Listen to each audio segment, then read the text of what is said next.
നമസ്കാരം. എപ്പോഴെങ്കിലും ചിന്തിച്ചിട്ടുണ്ടോ എന്തുകൊണ്ടാണ് ചില പ്രത്യേക സാഹചര്യങ്ങളിൽ നമ്മൾ എപ്പോഴും ഒരേ രീതിയിൽ തന്നെ പെരുമാറുന്നതെന്ന്? അല്ലെങ്കിൽ ചില പ്രശ്നങ്ങൾ നമ്മുടെ ജീവിതത്തിൽ വീണ്ടും വീണ്ടും വന്നുകൊണ്ടിരിക്കുന്നത്? ഇതിനൊക്കെയൊരു ഉത്തരമുണ്ട്. നമ്മുടെ ഉള്ളിന്റെ ഉള്ളിൽ നമ്മൾ പോലും അറിയാതെ ഒരു തിരക്കഥ പ്രവർത്തിക്കുന്നുണ്ട്. ആ തിരക്കഥയെ മനസ്സിലാക്കാനും വേണമെങ്കിൽ തിരുത്തിയെഴുതാനും സഹായിക്കുന്നൊരു ടൂളാണ് ട്രാൻസാക്ഷണൽ അനാലിസിസ്. ഈയൊരു ചോദ്യം സ്വയം ചോദിച്ചു നോക്കൂ. ചിലപ്പോൾ തോന്നും അല്ലേ, ഒരേ തരം ആളുകളുമായി വീണ്ടും വീണ്ടും പ്രണയത്തിലാവുന്നു, ഒരേ തെറ്റുകൾ ആവർത്തിച്ച് ജോലിയിൽ പ്രശ്നങ്ങളുണ്ടാവുന്നു. ഇതൊക്കെ കാണുമ്പോൾ തോന്നും, ആരോ എഴുതിവെച്ച ഒരു നാടകത്തിലെ കഥാപാത്രമാണോ നമ്മളെന്ന്. സത്യത്തിൽ ആ തിരക്കഥ എഴുതിയത് നമ്മൾ തന്നെയാണ്, പക്ഷെ അത് നമ്മൾ മറന്നുപോയി. അപ്പോ നമ്മുടെ ഈ ജീവിതകഥ മനസ്സിലാക്കണമെങ്കിൽ ആദ്യം അതിലെ പ്രധാന കഥാപാത്രങ്ങളെ അറിയണ്ടേ? ആ കഥാപാത്രങ്ങൾ പുറത്തെവിടെയുമല്ല, നമ്മുടെ ഉള്ളിൽ തന്നെയാണ്.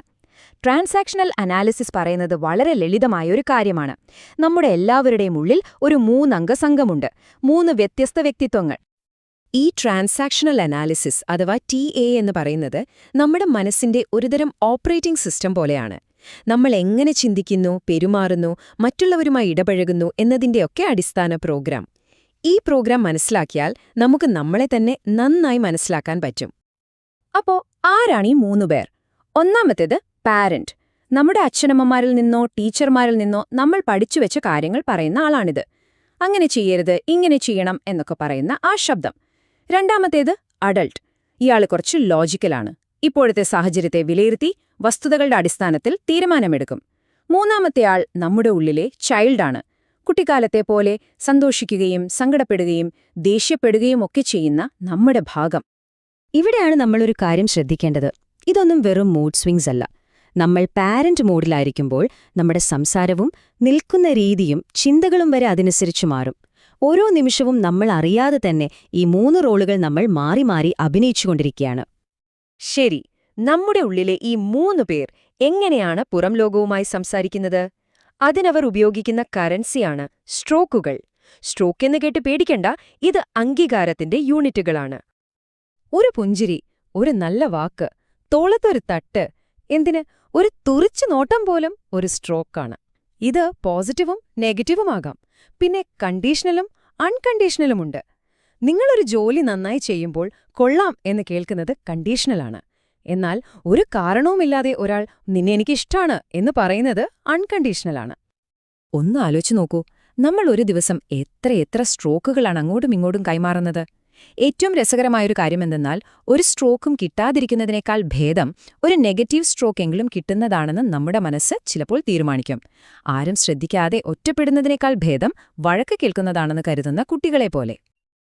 നമ്മളിൽ പലരും ഒരു സ്ട്രോക്ക് ദാരിദ്ര്യത്തിലാണ് ജീവിക്കുന്നത്. മറ്റൊരാളെ അഭിനന്ദിക്കാനൊരു മടി, ആരെങ്കിലും നമ്മളെ അഭിനന്ദിച്ചാൽ അത് സ്വീകരിക്കാനും ഒരു ചമ്മല്, അധികം പുകഴ്ത്തിയാൽ വഷളാകും എന്നൊക്കെ നമ്മൾ കേട്ടിട്ടില്ലേ?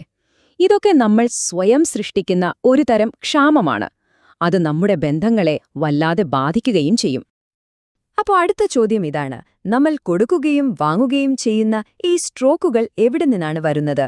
അത് നമ്മുടെ ഉള്ളിന്റെ ഉള്ളിലെ അടിസ്ഥാനപരമായ ഒരു വിശ്വാസത്തിൽ നിന്നാണ്. അതിനെയാണ് ടിഎയിൽ ലൈഫ് പൊസിഷനുകൾ എന്ന് വിളിക്കുന്നത്. വളരെ ചെറിയ കുട്ടിയായിരിക്കുമ്പോൾ, ലോകത്തെപ്പറ്റി വലിയ ധാരണയൊന്നുമില്ലാത്ത പ്രായത്തില് നമ്മളെക്കുറിച്ചും മറ്റുള്ളവരെക്കുറിച്ചും ഒരു അടിസ്ഥാനപരമായ തീരുമാനമെടുക്കും. 2 ചോദ്യങ്ങളേ ഉള്ളൂ: ഞാൻ ഓക്കെയാണോ, മറ്റുള്ളവർ ഓക്കെയാണോ? ഈ ചോദ്യങ്ങൾക്ക് നമ്മൾ കണ്ടെത്തുന്ന ഉത്തരമാണ് പിന്നീട് നമ്മുടെ ജീവിതത്തെ മുഴുവൻ നിയന്ത്രിക്കുന്നത്. ഇതിന് 4 സാധ്യതകളാണുള്ളത്. ഏറ്റവും ആരോഗ്യപരമായ അവസ്ഥ ഞാൻ ഓക്കെയാണ്, നിങ്ങളും ഓക്കെയാണ് എന്നതാണ്.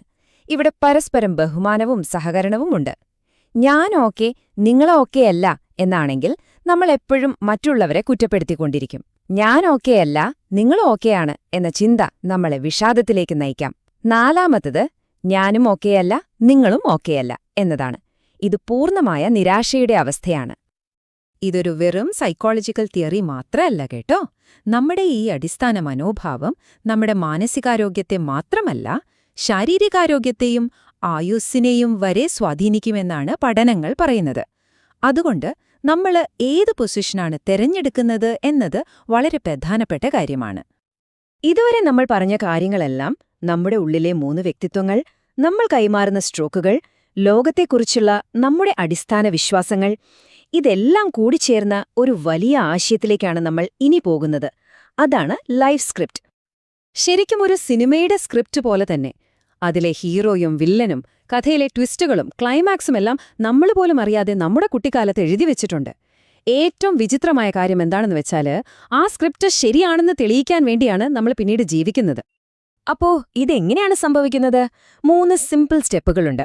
ആദ്യം മാതാപിതാക്കളിൽ നിന്നും ചുറ്റുപാടുകളിൽ നിന്നും നമുക്ക് ചില സന്ദേശങ്ങൾ കിട്ടുന്നു. അതിന്റെ അടിസ്ഥാനത്തിൽ നമ്മൾ ലോകത്തെക്കുറിച്ചും നമ്മളെക്കുറിച്ചും ഒരു തീരുമാനമെടുക്കുന്നു. പിന്നെ സംഭവിക്കുന്നത് ഒരുതരം മാജിക്കാണ്. നമ്മൾ ആ പഴയ തീരുമാനം ശരിവെക്കുന്ന തരം സാഹചര്യങ്ങളും ആളുകളെയും മാത്രം ജീവിതത്തിലേക്ക് ആകർഷിച്ചുകൊണ്ടേയിരിക്കും. നമ്മുടെ സ്ക്രിപ്റ്റിന്റെ അടിത്തറ പലപ്പോഴും ഇത്തരം ചില നെഗറ്റീവ് കൽപ്പനകളായിരിക്കും. ഇതിനെ ഇൻജങ്ഷൻസ് എന്ന് പറയും. അതായത് ചെയ്യരുത് എന്ന് പറയുന്ന സന്ദേശങ്ങൾ. നീ ഒന്നിനും കൊള്ളില്ല, അധികം സന്തോഷിക്കേണ്ട, കരയുന്നത് ആണത്തമല്ല എന്നൊക്കെ ചെറുപ്പത്തിൽ കേൾക്കുന്നത് നമ്മുടെ ജീവിത തിരക്കഥയുടെ ഭാഗമായി മാറിയേക്കാം. ഓക്കെ, ഇതെല്ലാം കേട്ട് പേടിക്കേണ്ട. നമ്മുടെ ഉള്ളിൽ ഇങ്ങനെ ഒരു സ്ക്രിപ്റ്റ് ഉണ്ടെന്ന് മനസ്സിലാക്കുന്നത് തന്നെയാണ് അത് മാറ്റിയെഴുതാനുള്ള ഏറ്റവും പ്രധാനപ്പെട്ട ആദ്യത്തെ സ്റ്റെപ്പ്. പ്രശ്നം എന്താണെന്ന് തിരിച്ചറിയാതെ നമുക്ക് പരിഹാരം കാണാൻ സാധിക്കില്ലല്ലോ. ഇതാണ് $1,00,000 ചോദ്യം. ഈ പഴയ സ്ക്രിപ്റ്റ് അനുസരിച്ച് ജീവിച്ച് തീർക്കാൻ നമ്മൾ വിധിക്കപ്പെട്ടവരാണോ? ട്രാൻസാക്ഷണൽ അനാലിസിസ് വളരെ ഉറപ്പിച്ചു പറയുന്നൊരു കാര്യമുണ്ട്. അല്ല, ഒരിക്കലുമല്ല. ആ സ്ക്രിപ്റ്റ് മാറ്റിയെഴുതാനുള്ള കഴിവ് നമുക്കുണ്ട്. ടിഎയുടെ ഏറ്റവും വലിയ ലക്ഷ്യം ഓട്ടോണമി നേടുക എന്നതാണ്. എന്താണ് ഓട്ടോണമി? സിമ്പിളായി പറഞ്ഞാൽ ആ പഴയ സ്ക്രിപ്റ്റ് വലിച്ചെറിഞ്ഞ് മുൻകൂട്ടി എഴുതിയ ഡയലോഗുകൾ പറയാതെ ഓരോ നിമിഷത്തിലും അപ്പപ്പോൾ സ്വന്തമായി തീരുമാനമെടുത്ത് ജീവിക്കാനുള്ള സ്വാതന്ത്ര്യം.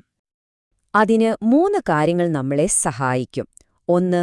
അവബോധം, അതായത് കാര്യങ്ങളെ അതിന്റെ യഥാർത്ഥ രൂപത്തിൽ കാണാനുള്ള കഴിവ്. 2. സ്വാഭാവികത, മുൻകൂട്ടി തീരുമാനിക്കാതെ ആ നിമിഷത്തിൽ യഥാർത്ഥമായി പ്രതികരിക്കാനുള്ള സ്വാതന്ത്ര്യം. 3. ആത്മബന്ധം, കളികളോ മുഖമൂടികളോ ഇല്ലാതെ മറ്റൊരാളുമായി ഇടപഴകാനുള്ള കഴിവ്. ഈ 3 കാര്യങ്ങളിലൂടെ നമുക്ക് നമ്മുടെ പഴയ സ്ക്രിപ്റ്റ് മാറ്റിയെഴുതാൻ തുടങ്ങാം. കാരണം നിങ്ങളുടെ ജീവിത സിനിമയുടെ സംവിധായകൻ നിങ്ങൾ തന്നെയാണ്. സ്ക്രിപ്റ്റ് എഴുതാനുള്ള പേന നിങ്ങളുടെ കയ്യിൽ തന്നെയുണ്ട്.